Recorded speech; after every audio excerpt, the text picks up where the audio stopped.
Suamiku datang ke pesta ulang tahunku, membawa gundik dan surat cerai, untuk mempermalukan diriku di depan semua tamu. Tanpa air mata, aku tersenyum manis. Lalu, menyerahkan map berisi bukti seluruh harta dan rumah telah berpindah atas namaku. Selamat menempuh hidup baru, Mas.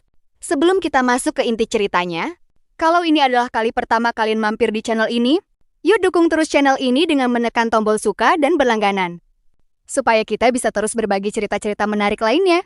Oh ya, sambil menyiapkan camilan dan menikmati alurnya, coba tuliskan di kolom komentar dari daerah mana saja kalian menyimak video ini, dan bagian mana yang paling kalian nantikan.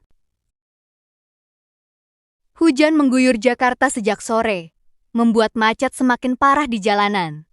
Aku duduk di ruang tamu ditemani secangkir teh yang sudah dingin, menatap jam dinding yang menunjukkan pukul 9 malam.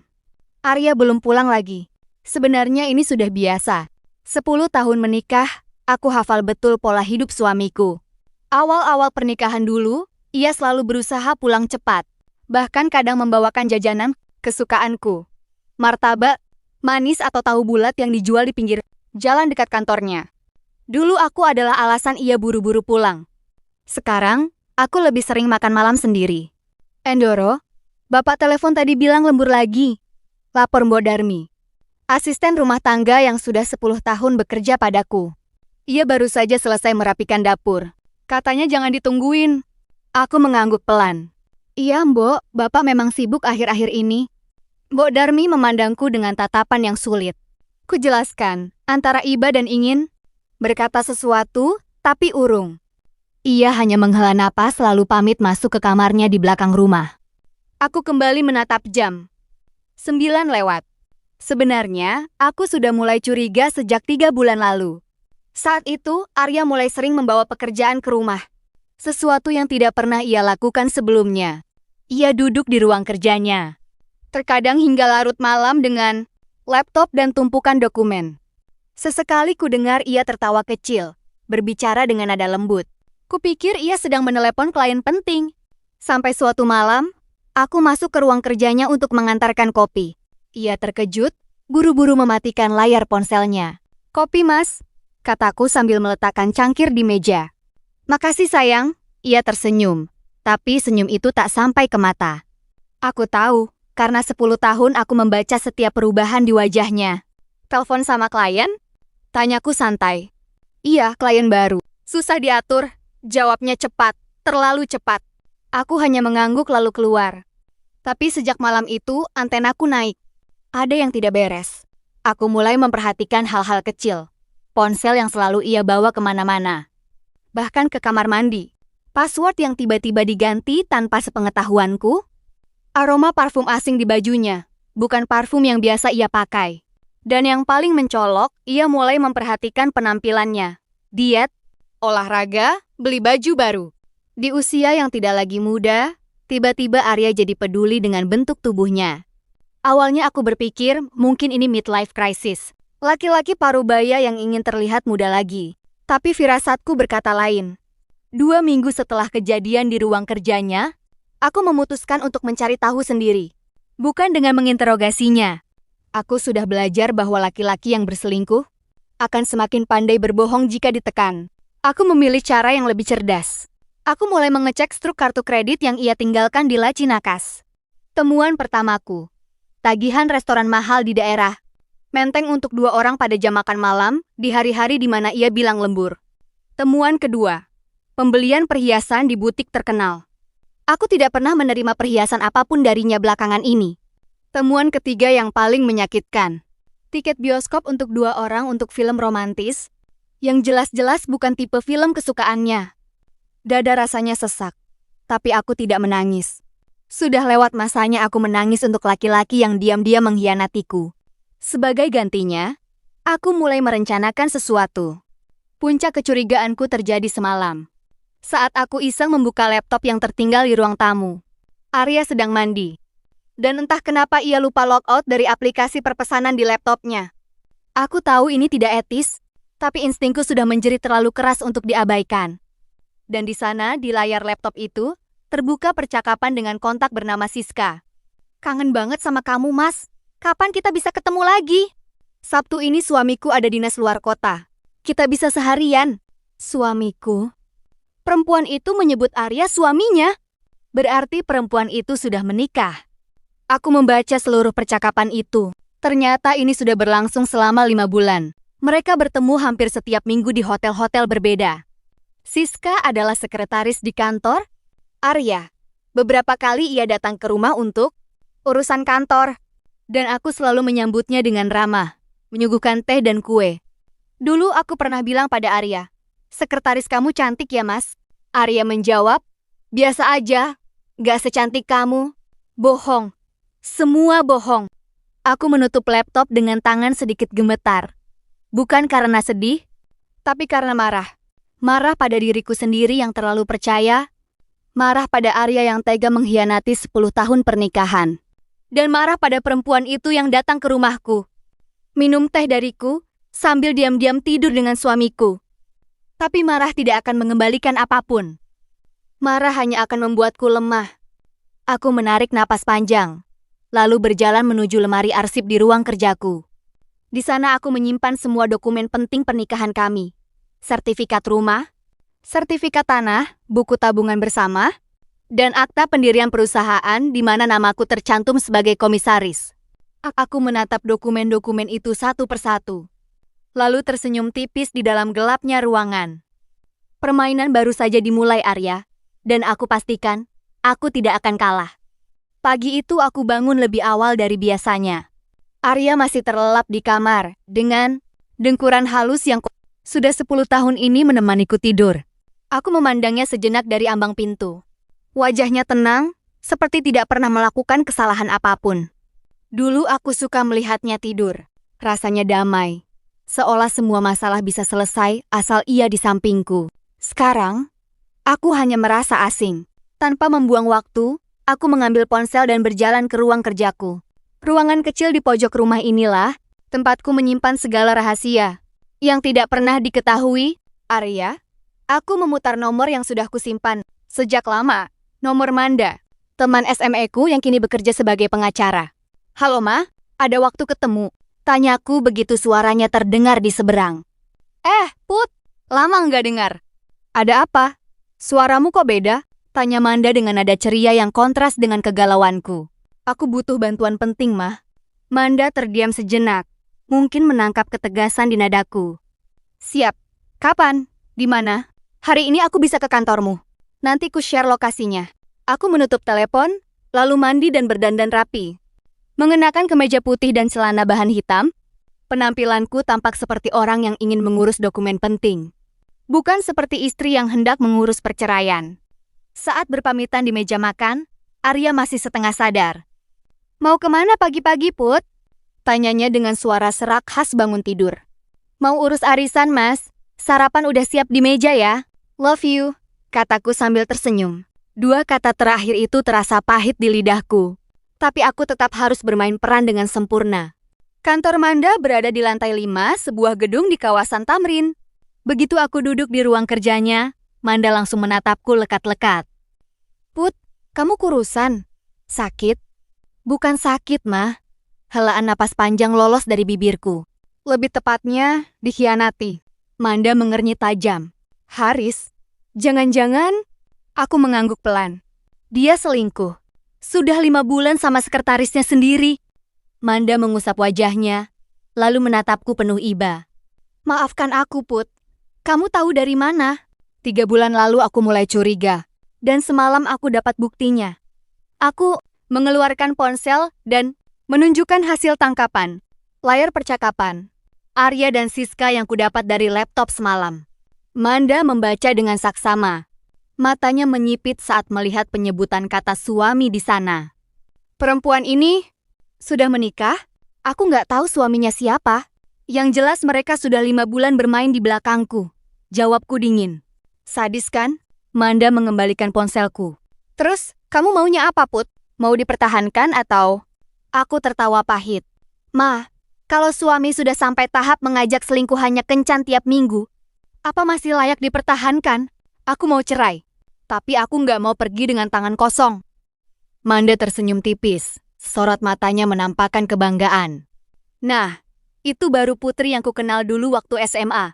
Kamu nggak pernah mau kalah. Jadi apa rencanamu? Aku membuka sebuah map dari dalam tas dan meletakkannya di atas meja. Di dalamnya berisi daftar aset pernikahanku dengan Arya. Rumah di Jakarta Selatan, tanah di Bogor, 2 unit apartemen di Sudirman, 3 kendaraan, tabungan bersama, hingga saham di perusahaan Arya di mana aku tercantum sebagai komisaris. Ini semua aset kami. Mah, aku ingin mengamankannya sebelum gugatan cerai diajukan, ucapku mantap. Manda mempelajari daftar itu dengan serius. Ini aset bersama, Put. Dalam hukum, kamu berhak setengahnya. Tapi kalau mau diamankan sepenuhnya, kamu butuh strategi matang dan bukti kuat bahwa dia pihak yang bersalah. Bukti selingkuh sedang kukumpulkan. Tapi soal aset, aku butuh bantuanmu untuk mengenalkanku pada notaris yang bisa diajak kerjasama. Tahanku sambil menatapnya lurus-lurus. Manda tersenyum penuh misteri. Kebetulan klienku banyak dari kalangan notaris. Ada satu orang yang sangat bisa diandalkan untuk kasus seperti ini. Namanya Pak Rudi. Tapi Put, kamu harus siap mental. Proses ini nggak mudah. Kamu harus tetap berpura-pura menjadi istri yang baik di depan Haris. Tersenyum padanya. Padahal dalam hati, mungkin kamu ingin mencekiknya. Aku menegakkan punggungku, menatap Manda tanpa ragu. Aku sudah 10 tahun jadi istri yang baik. Mah, berpura-pura beberapa bulan lagi. Insya Allah aku sanggup. Sore harinya, Manda mengatur pertemuan denganku dan Pak Rudi di sebuah kafe tenang di kawasan Kemang. Pak Rudi adalah pria paruh baya berpenampilan, rapi dengan kacamata tebal dan senyum, ramah yang menenangkan. Setelah Manda menjelaskan situasiku secara garis besar, Pak Rudi langsung fokus pada hal-hal yang bersifat teknis. Ibu Putri, posisi ibu sebagai komisaris di perusahaan, suami itu sangat menguntungkan. Ujar Pak Rudi membuka percakapan sambil merapikan berkas di mejanya. Dengan status itu, ibu punya akses legal terhadap berbagai dokumen perusahaan, termasuk jika ada proses pengalihan aset. Tapi bagaimana caranya, Pak? Tanyaku penasaran. Arya orangnya teliti. Dia pasti akan curiga kalau tiba-tiba saya meminta tanda tangan di banyak dokumen. Pak Rudi tersenyum misterius. Kita buat bertahap dan gunakan alasan yang masuk akal. Misalnya, restrukturisasi perusahaan untuk efisiensi pajak, penyesuaian modal dasar, atau pengajuan investasi baru yang membutuhkan agunan. Biasanya dia selalu membaca dokumen sebelum menandatanganinya. Pak, imbuhku mengingatkan. Kalau begitu, kita buat dokumen yang panjang. Sangat panjang, jawab Pak Rudi tenang. Kita selipkan klausul-klausul penting di halaman-halaman tengah. Kemungkinan besar dia akan malas membaca semuanya sampai tuntas. Apalagi jika ibu menyajikannya saat ia sedang lelah atau sibuk. Aku mengangguk pelan. Teringat betapa mudahnya Arya mempercayaiku selama ini. Dan disitulah letak kelemahannya sekarang. Berapa lama prosesnya, Pak? Tanyaku lagi. Tergantung banyaknya aset. Kalau semua berjalan lancar, butuh waktu sekitar 2-3 bulan, jelas Pak Rudi. Tapi ingat, Bu, jangan terburu-buru. Satu kesalahan kecil bisa membuat seluruh rencana ini gagal total. Saya akan lakukan, Pak, berapapun biayanya. Jawabku mantap. Minggu-minggu pertama setelah pertemuan itu adalah masa paling menguji kesabaranku. Aku harus bertransformasi menjadi seorang aktris terbaik di rumah sendiri. Setiap pagi aku bangun lebih awal. Memasak sarapan kesukaan, Arya nasi goreng dengan telur, mata sapi dan secangkir kopi hitam tanpa gula, lalu menyajikannya dengan senyuman terhangat. Rapat sama klien lagi, Mas? Tanyaku suatu pagi saat ia bersiap berangkat kerja. Iya, Put. Mungkin pulangnya malam lagi, jawab Arya tanpa menatap mataku. Sibuk merapikan dasinya. Iya, Mas. Jaga kesehatan ya, kataku lembut. Padahal, aku tahu persis kemana ia pergi. Detektif swasta bernama Tommy yang disewa, Manda sudah mulai mengirimkan laporan berkala. Foto-foto Arya dan Siska bergandengan tangan di restoran mewah. Masuk ke hotel bintang 5 di kawasan Kuningan. Hingga menghabiskan akhir pekan di Villa Puncak dengan dalih dinas luar kota. Setiap laporan itu masuk ke dalam folder khusus di ponselku. Menjadi amunisi tambahan yang membuat tekadku semakin membaja. Hingga tibalah hari di mana aku mulai mengeksekusi rencana pengalihan aset finansial. Bank tempat kami menyimpan rekening Bersama adalah sebuah bank swasta tempatku menjadi nasabah sejak lama. Di sana, aku berteman akrab dengan salah satu customer service bernama Mbak Rina. Ada yang bisa saya bantu, Bu Putri? Sapa Mbak Rina ramah saat aku duduk di meja pelayanannya siang itu. Aku menarik napas dalam-dalam, membuang jauh-jauh rasa deg-degan di dadaku. Mau urus administrasi, Mbak? Sebenarnya agak sungkan. Tapi suami saya sibuk sekali akhir-akhir ini. Dia meminta saya untuk mengurus pemindahan rekening bersama ini. Mbak Rina mengernyit bingung. Pemindahan, Bu? Maksudnya? Kami mau mengubah status rekening bersama ini menjadi rekening individu atas nama saya, kataku setenang mungkin. Merujuk pada surat kuasa palsu yang sudah dirancang, Pak Rudi, dan berhasil kutiru tanda tangannya dengan sempurna. Katanya untuk keperluan pajak dan investasi perusahaan. Suami saya sudah memberi kuasa penuh. Mbak Rina memeriksa berkas-berkas yang kusodorkan dengan teliti. Jantungku berdetak kencang menghantam tulang rusuk.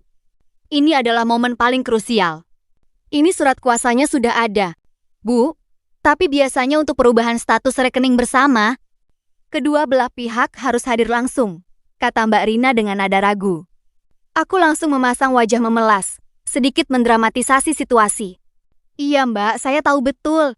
Tapi suami saya benar-benar tidak bisa datang karena sedang dinas luar kota dalam waktu yang lama. Urusan pajak ini sangat mendesak. Tolong saya ya Mbak. Sudah 10 tahun saya jadi nasabah setia di sini. Tidak pernah ada masalah.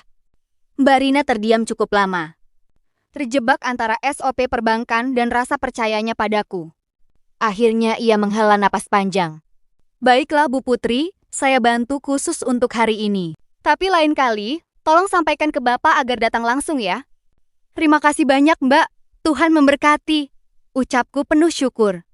3 hari kemudian, rekening bersama, berisi dana miliaran rupiah itu, resmi beralih sepenuhnya ke atas namaku. Langkah pertama berhasil kulalui tanpa cacat.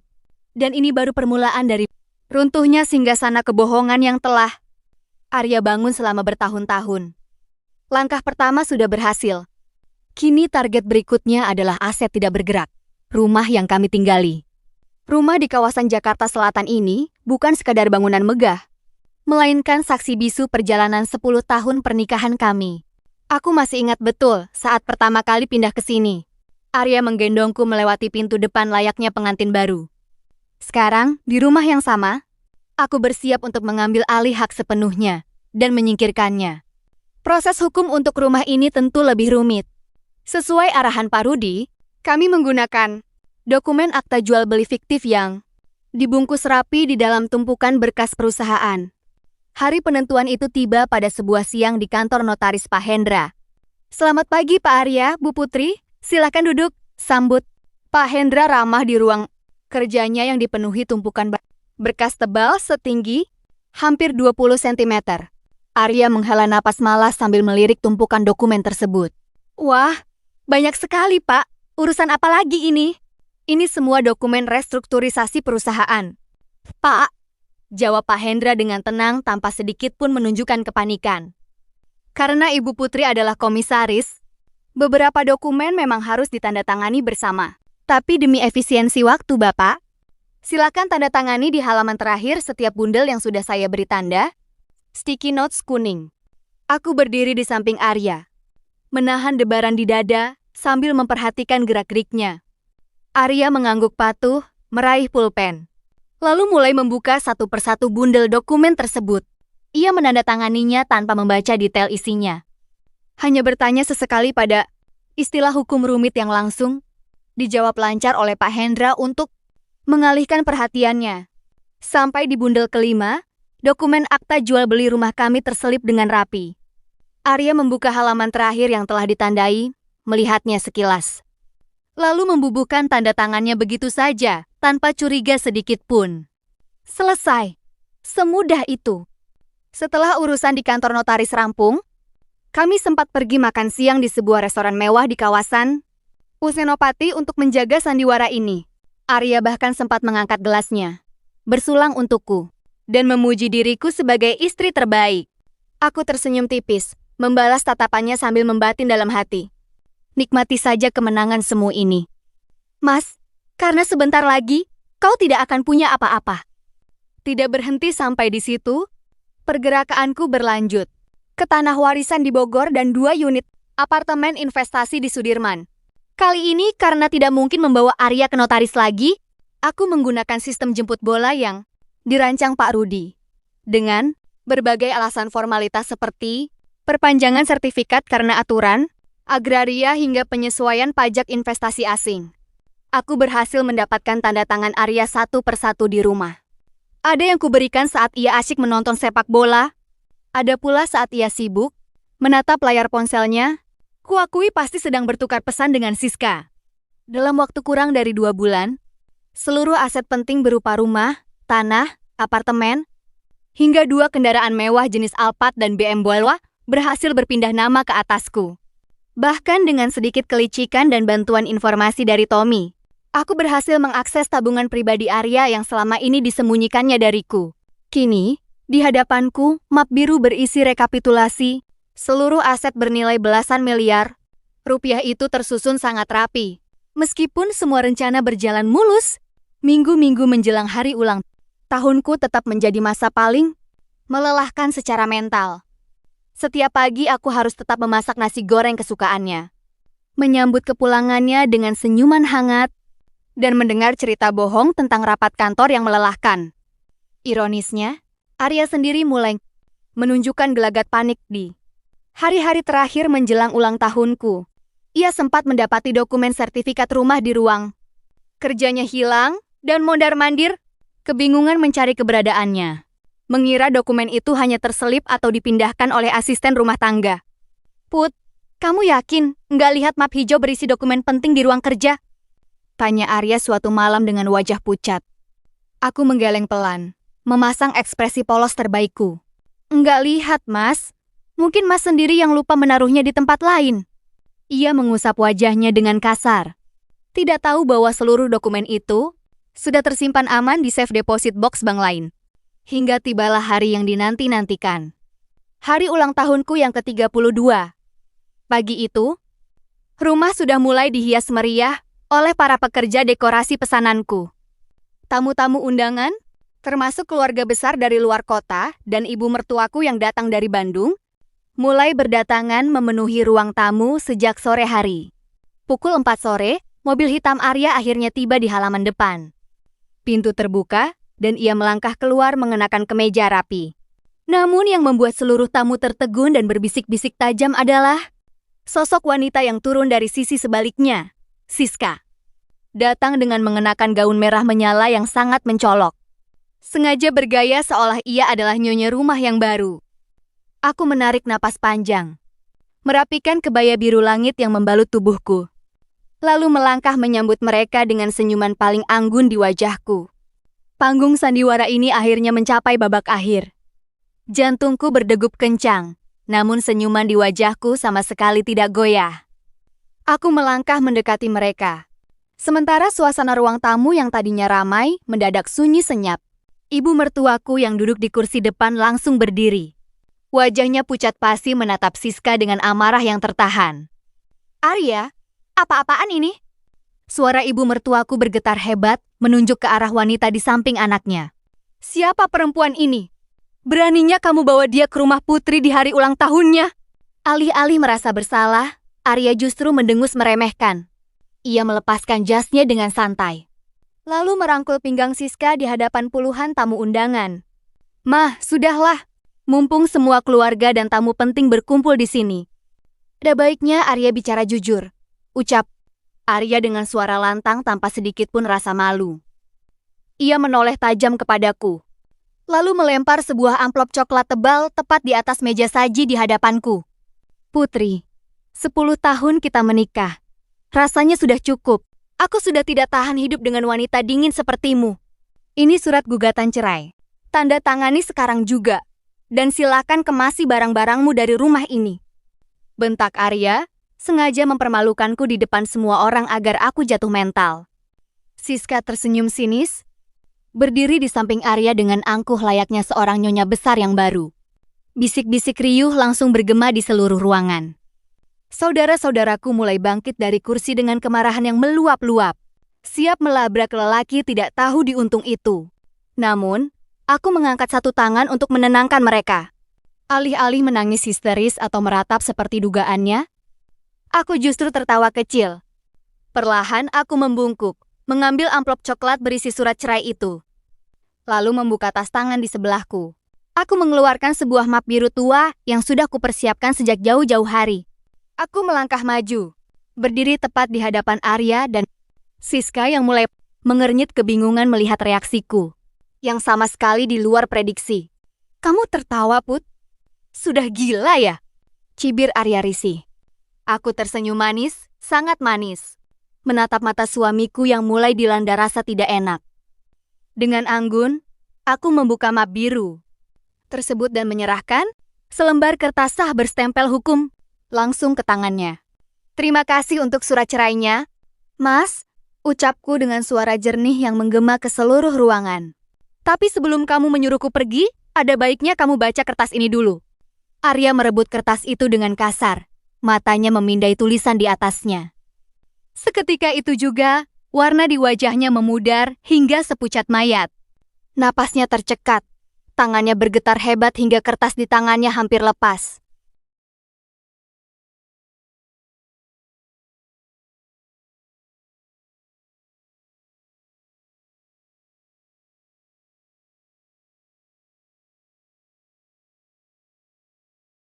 Suasana ruang tamu seketika berubah menjadi riuh rendah.